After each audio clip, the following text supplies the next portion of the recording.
The United States has avoided a potentially catastrophic economic default by the skin of its teeth. President Obama has signed the long-awaited deal that puts the government back on track and raises America's borrowing limit. But it's just a temporary fix, as Anissa Nawe reports now from Washington, D.C. Well, just hours before the deadline, the so-called 11th hour really coming down to the wire here. The House of Representatives passed the Senate bill to raise the debt ceiling and restore government funding after a 16-day shutdown, barely avoiding a default on their almost $17 trillion in borrowings. After the vote, some bloggers joked, "See you back here in 3 months." Now, that's referring to the fact that this is really not a long-term solution to the budget crisis. The U.S. government is now funded through January 15th and can keep borrowing until February 7th, but really they've just kicked the can down the road. Some say Congress couldn't agree on a budget for the last 2 years, which makes it unlikely 3 months will be enough for a solution. Not to mention the damage that's already been done by letting it go this far. This shutdown didn't save money, it cost money. According to Standard & Poor's, $24 billion. The world, of course, watched Washington very closely this week, as Senator Harry Reid mentioned Wednesday,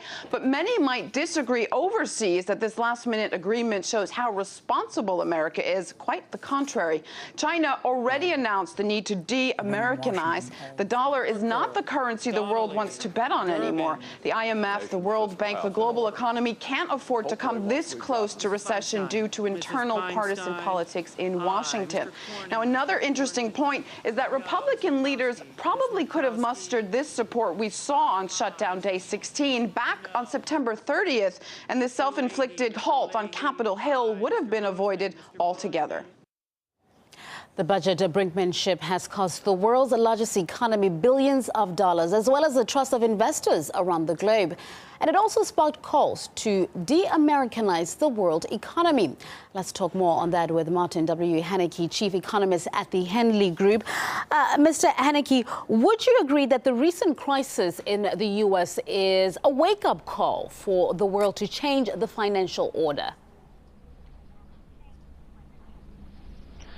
Well, it isn't the first time, they've had a similar problem. So I doubt that this is a wake-up call, really, or enough of a wake-up call this time around.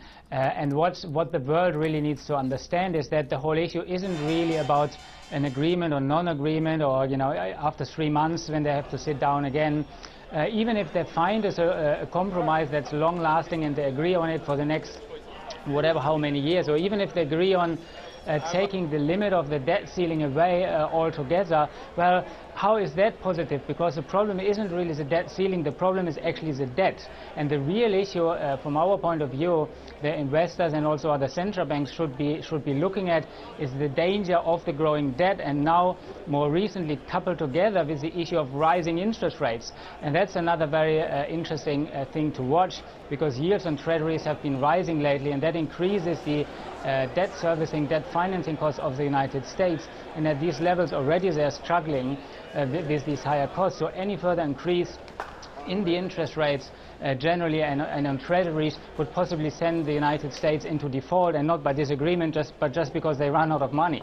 So, with the dollar suffering such a huge blow, and is still the backbone of a lot of world currencies, shouldn't investors alike and nations be thinking of alternatives and contingency currencies to reduce the future reliance on the dollar? Yeah, absolutely. You know that China made some comments in this regard. But I would distinguish here, though, between private investors and governments. For governments right now and central banks who already hold a lot of treasuries, it's kind of too late to exit them, from the investing point of view. Because if China started selling their treasuries any significant amount, you would see yields spike immediately, and that would send the debt servicing costs right up, and the U.S. Budget and deficits would go through the roof quite fast. Investors might panic, and then they cannot sell off the remainder of their bond holdings. So I would actually think that China understands probably a good part of these U.S. Treasury holdings that they hold as part of their reserve currency reserves, they will have to write it off eventually. For private investors, though, who hold small amounts, I don't see any reason why they would want to hold any treasury exposure. So we think the bond market, the treasury bond market, and also, by the way, most of the Eurozone sovereign bonds is one of the biggest bubbles out there they shouldn't hold.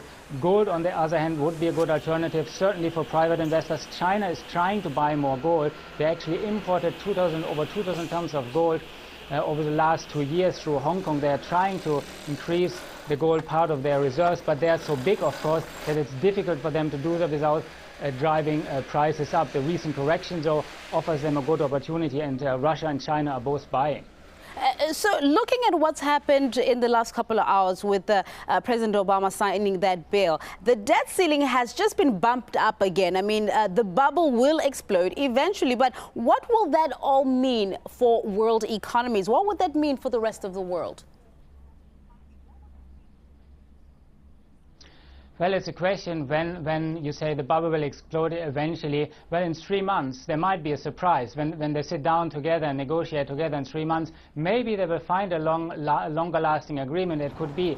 But again, as I mentioned, that's not the solution because the debt is the problem. The rising interest rates is the problem. So what does that really mean for the world? Would the US really default on its debt? I think more likely what they will do is just continue the quantitative easing policies. Maybe even they will have to expand quantitative easing rather than tapering, because tapering would immediately cause interest rates to go up. And what that means for the world is it's quite likely inflation may pick up in the United States, possibly significantly, when investors realize the real predicament the US is in and that they will sacrifice their currency in order to avoid the debt trap. And so this inflation will probably be exported to all other countries globally, and so tangible assets is something investors should be looking at for safety from this, rather than holding majority of assets in cash or bonds. Tangible investments is what investors out there should be looking out for. Martin W. Haneke, Chief Economist at the Henley Group, joining us this morning to discuss that bill.